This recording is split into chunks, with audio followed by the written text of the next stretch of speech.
Em parceria com o Conselho Nacional de Justiça, o Judiciário Mineiro realizou o curso Negociação em Causas Complexas para magistrados e membros do Ministério Público. O que são causas complexas? Qual é o objetivo do curso? Como dar celeridade nesses casos e ainda garantir a segurança jurídica?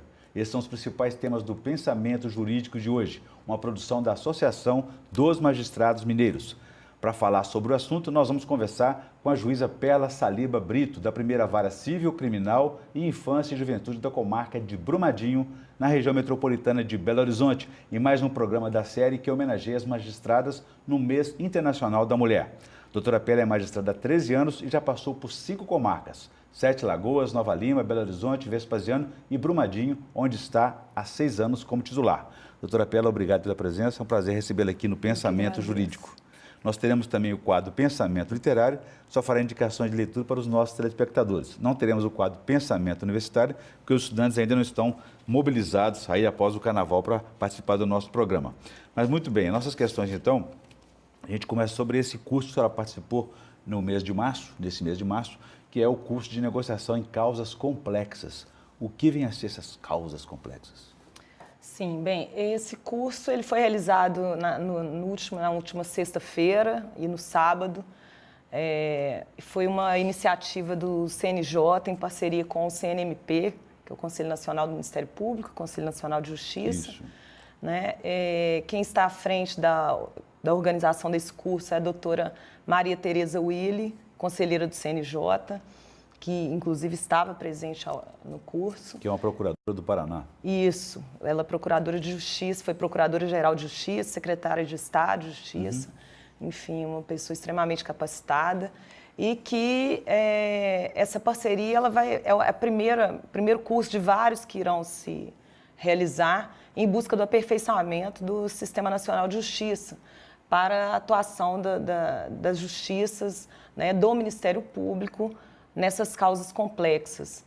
E o que seriam essas causas complexas? Seriam causas em que há um grande número de vítimas fatais, em que há um grande impacto ambiental, socioeconômico e em que há discussão de direitos trabalhistas, havendo necessidade de uma melhor capacitação, tanto do Judiciário quanto do Ministério Público, enfim, dos atores nessas negociações para se obter uma celeridade e a efetividade das soluções nessas causas. A questão de Brumadinho, comarca onde a senhora atua, depois dessa tragédia aí ambiental provocada por mineração, com mais de 200 mortos, 100 desaparecidos, pode ser um exemplo desses casos? Sim.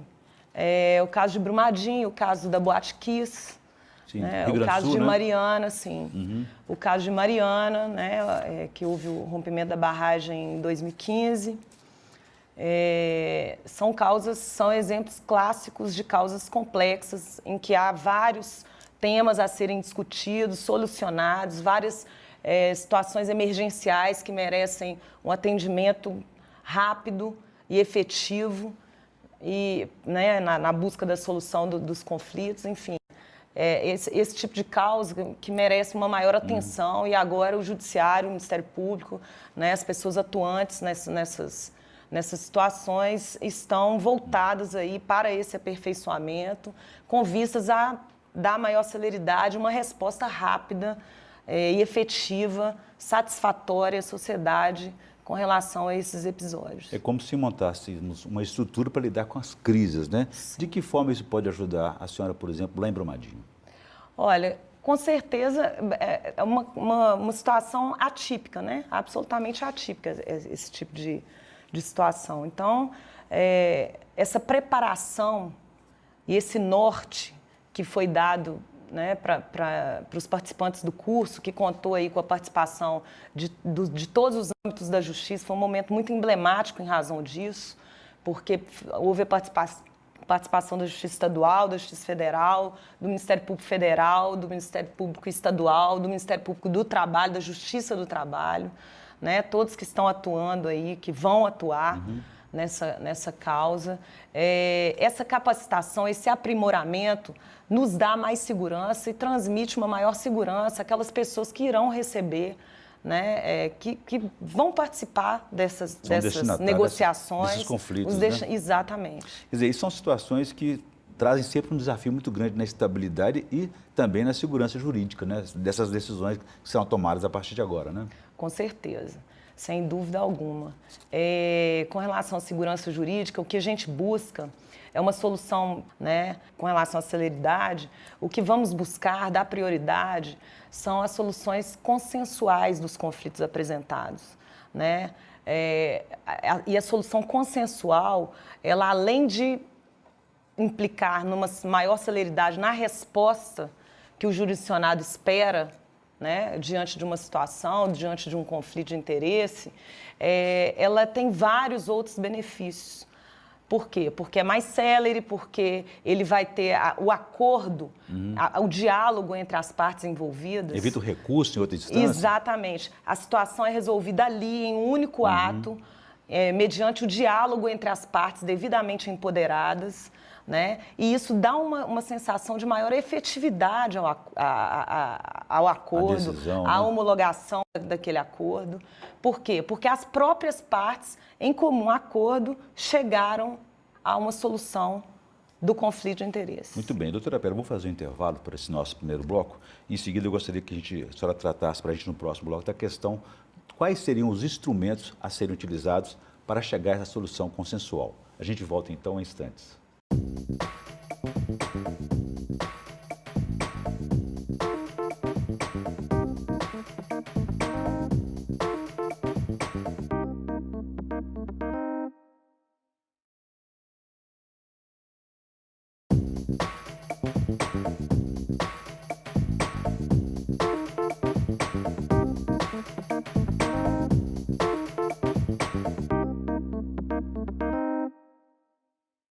Estamos de volta com o Pensamento Jurídico, uma produção da Amages. Participe de nosso programa pelo e-mail pensamento@amages.com.br. Hoje estamos discutindo sobre as causas complexas e a negociação. Nossa entrevistada é a juíza Pela Saliba Brito, da Primeira Vara Civil Criminal e Infância e Juventude da Comarca de Brumadinho, na região metropolitana de Belo Horizonte. Doutora Pela, deixei para a senhora uma questão no bloco anterior a respeito desse curso que a senhora participou no final de semana sobre negociação em causas complexas. Qual é o instrumental que deve ser utilizado, então, para se chegar a essa solução consensual da qual só se referiu no bloco anterior? Bem, o Código de Processo Civil, ele prestigia a solução consensual de conflitos, né? Inclusive, no artigo 165 do Código de Processo Civil, ele prevê a criação dos centros judiciais de solução de conflitos, solução consensual de conflitos, e ele prestigia também os métodos de conciliação, mediação, arbitragem para a solução consensual dos conflitos. Enfim, em Brumadinho, que é a comarca onde eu atuo, atualmente capacitamos cerca de 15 conciliadores e mediadores para atuarem nas conciliações e recebermos as demandas que certamente irão resvalar na comarca em razão do ocorrido, sempre visando uma melhor solução para ambas as partes e fazendo uso da utilização desses métodos, né, de conciliação, onde o conciliador e o mediador são pessoas imparciais, né, relativamente equidistantes das partes, e que, no caso, a diferença da conciliação para a mediação, é importante consignar, que na conciliação ela serve ela é mais adequada para causas de menor complexidade, onde não haja uma relação prévia entre as partes. Então, as partes e o conciliador, ele pode, inclusive, sugerir a solução daquele conflito.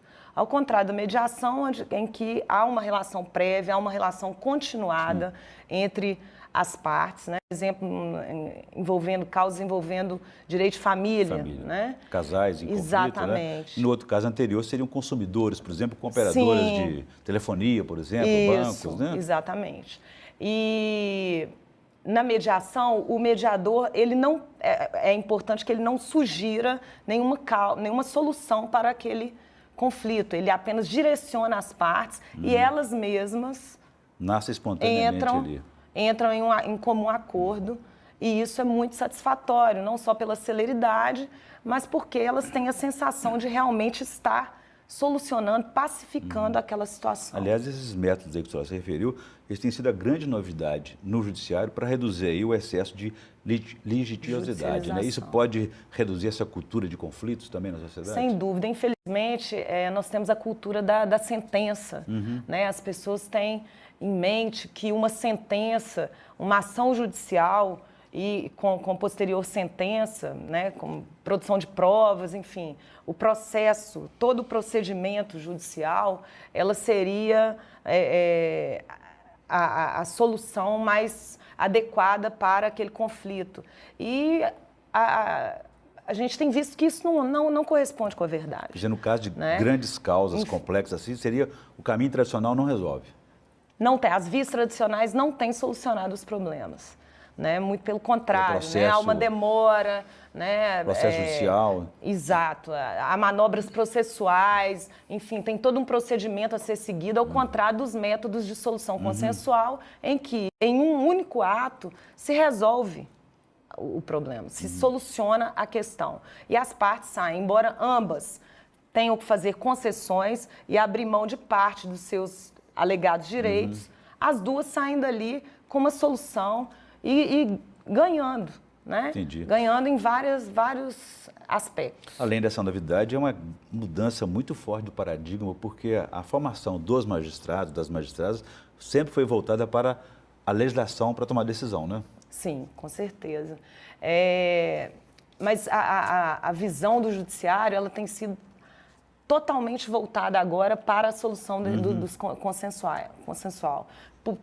Por todos esses motivos que eu já expus, principalmente com relação à celeridade e economia processual. Né? O que a gente busca é a solução dos conflitos em que possa se haver a autocomposição e se deixar para o judiciário somente as questões envolvendo direitos indisponíveis em que não há possibilidade de uma autocomposição. Ou seja, havendo o consenso, não haverá quem fará apelação, recurso contra aquela decisão, né? Não. Não há risco para a segurança jurídica, né? Isso nesse sentido, né? Não.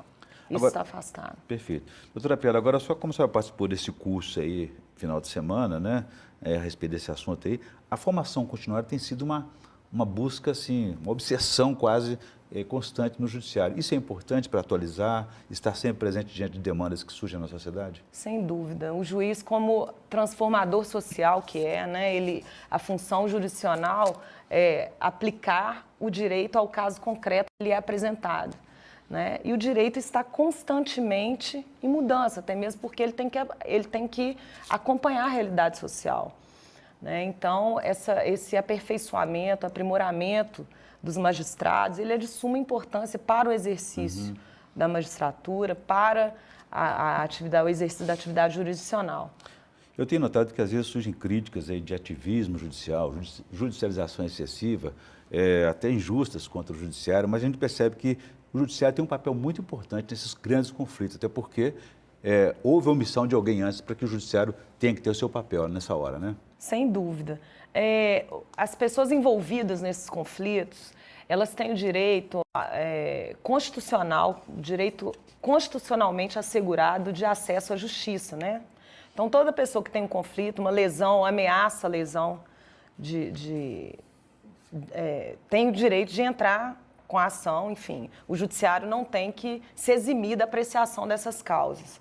Então, o que acontece é que o judiciário ele tem que servir de gargalo para essa excessiva judicialização. E daí a necessidade de se colocar em voga as soluções consensuais dos conflitos. Né? Daí a necessidade, essa visão mais voltada do judiciário agora para a solução consensual dos conflitos através da mediação, da arbitragem, da conciliação, enfim. Esse gargalo é muito importante, como eu já havia dito, porque vai diminuir, vai desafogar o judiciário. Sim. E a gente vai poder dar mais atenção às causas que realmente têm que ser apreciadas pelo Poder Judiciário e seguir um procedimento judicial até uma sentença final. Que são as causas, por exemplo, que envolvem direitos indisponíveis, direito à vida, à liberdade, à saúde. O patrimônio já é o direito disponível, ele pode ser objeto, sim, de conciliação. sem dúvida. Entendi. Doutora Pérola, eu vou aproveitar o nosso debate aqui, agora mudar um pouco o nosso assunto para o tema aí do Mês Internacional das Mulheres, né? A presença constante das mulheres na área do direito, do judiciário, se é uma vocação ou se isso acontece em várias outras áreas. Mas eu gostaria que o senhor falasse sobre isso no próximo bloco. A gente volta em instantes.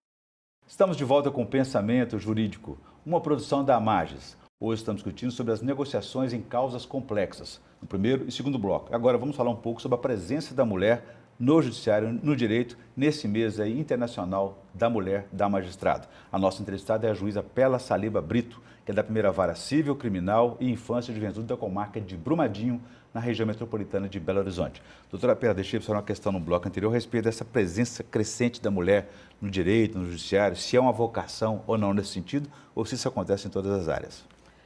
Olha, a mulher ela tem uma sensibilidade nata, né? E, ao meu ver.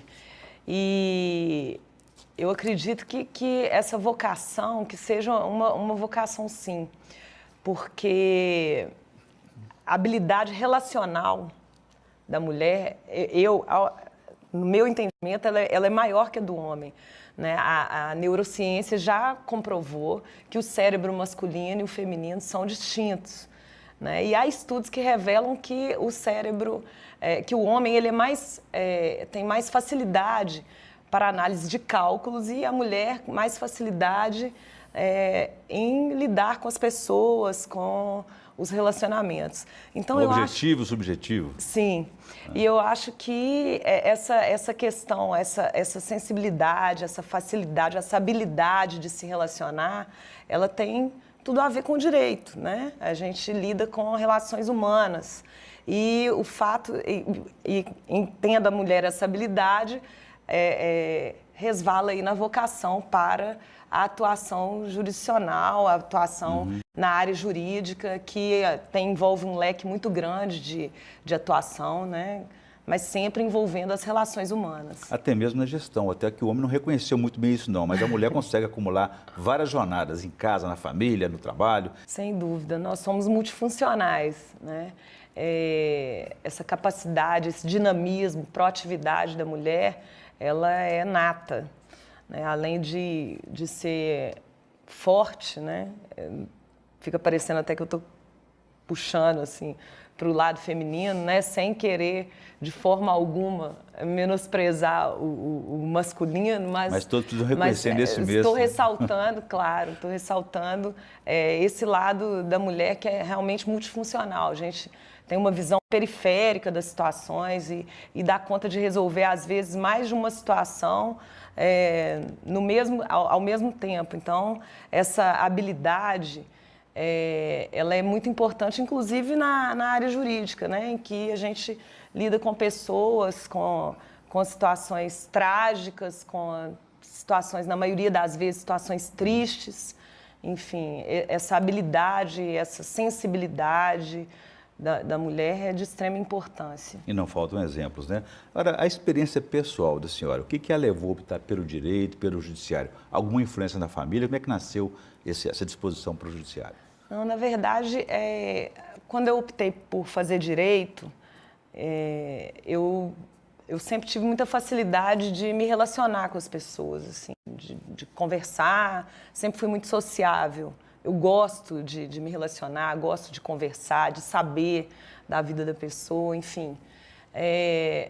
E além do leque que o direito sempre nos proporcionou, né, tem várias opções de atuação. Então, você pode dar aula, você pode prestar uma consultoria, você pode advogar, você pode prestar um concurso público, enfim. Esse leque de opções é que a época da escolha me atraiu. Com relação à magistratura, a questão da distribuição da justiça foi o que sempre me chamou a atenção com relação ao exercício da magistratura. E isso foi um grande atrativo. Claro, não posso deixar de considerar a estabilidade financeira que um concurso público proporciona para as pessoas que se submetem, né, à seleção. Mas essa questão de distribuição de justiça, de efetivamente melhorar o mundo, melhorar a vida das pessoas, foi um grande diferencial para eu prestar o concurso da magistratura e me empenhar em me tornar juíza. Muito bem. Sem dúvida. Bom, eu volto a esse tema daqui a pouquinho. Gostaria que antes a senhora fizesse para a gente indicação de leitura no quadro Pensamento Literário. O que a senhora trouxe para nós?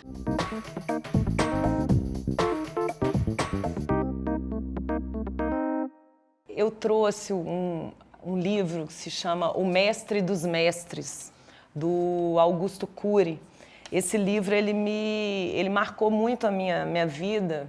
A época que eu estava prestando concurso, ele fala da psicologia de Cristo, da inteligência emocional de Cristo, sem dar um cunho religioso à questão, mas ele aborda o comportamento de Cristo diante das inúmeras situações adversas pelas quais ele passou e como ele se levantou, como ele se posicionou diante dessas situações. Então, como eu estava prestando concurso e é uma fase muito difícil da vida, né, da gente, é muito incerto, muito... Quer dizer, esse livro me ajudou muito a ter mais tranquilidade, a saber como me portar em determinadas situações, me norteou para várias situações pelas quais eu passei e foi uma leitura que marcou a minha trajetória. Uma boa indicação é equilibrar sempre a inteligência com o emocional também, que é importante essa integralidade aí. Sim. Doutora Pella, a respeito ainda da experiência da condição feminina, das mulheres, das magistradas no judiciário, né? A questão do preconceito, a gente sabe que existe aqui e acolá. Como é que foi para a senhora? A senhora ainda lida com isso, enfrenta situações, por exemplo, alguém passa e fala assim, olha, gostaria de falar com o juiz. Não, mas eu sou o juiz, eu sou a juíza. Isso já aconteceu comigo por várias vezes, várias. Né? Várias vezes o advogado chega no gabinete e olha, por favor, a senhora poderia chamar o juiz? Mas assim, eu nunca levei isso para o lado machista da questão, na verdade. A cultura, talvez, sim, né? Não, mas eu nunca levei. Agora, eu já passei por outras situações, né? Eu vou dar um exemplo aqui de uma audiência que eu fiz, me veio à memória aqui, uma audiência que eu fiz até no ano passado, em que o advogado, ele ficou irresignado com a manutenção da prisão do cliente, ele, na audiência, ele havia feito o pedido para revogação da prisão, e eu indeferi o pedido e ele, resignado, alterou o tom de voz de forma ríspida, se dirigiu à minha pessoa, se levantou para me intimidar, né? E eu tenho certeza absoluta que se fosse um homem, naquela situação ele não faria. Seria outra, né? Não faria, sem dúvida alguma. E eu, naquele momento, né, eu alterei também o tom de voz para equiparar o tom de voz dele, né? Ressaltei a indelicadeza e a forma beligerante como ele estava se portando na defesa do seu cliente, que era absolutamente desnecessário. E ele, posteriormente, humildemente, se sentou e, ao final, inclusive, se desculpou. Então, acho que a postura que a gente tem diante dessas situações, né, que, vamos dizer, machistas, ela é muito importante para o deslinde da situação. E hoje a experiência, o tempo, me ajudou a não mais me desestruturar com esse tipo de situação. Muito bem. Com certeza todos temos que aprender, especialmente os homens, né? Com as mulheres. Bom, eu comecei aqui com a juíza Pella Saliba Brito, que é da primeira vara civil criminal e da infância e juventude da comarca de Brumadinho, aqui na região metropolitana de Belo Horizonte. Discutimos aí no primeiro e segundo bloco a negociação em causas complexas. E também no terceiro bloco discutimos mais a questão da presença da mulher, da magistrada no judiciário, nesse mês aí internacional das mulheres. Doutora Pella, obrigado pela entrevista, foi um prazer recebê-la aqui no Pensamento Jurídico. Muito obrigada. Ficamos por aqui, se você quiser participar, escreva para pensamento@amages.com.br. Obrigado e até a próxima.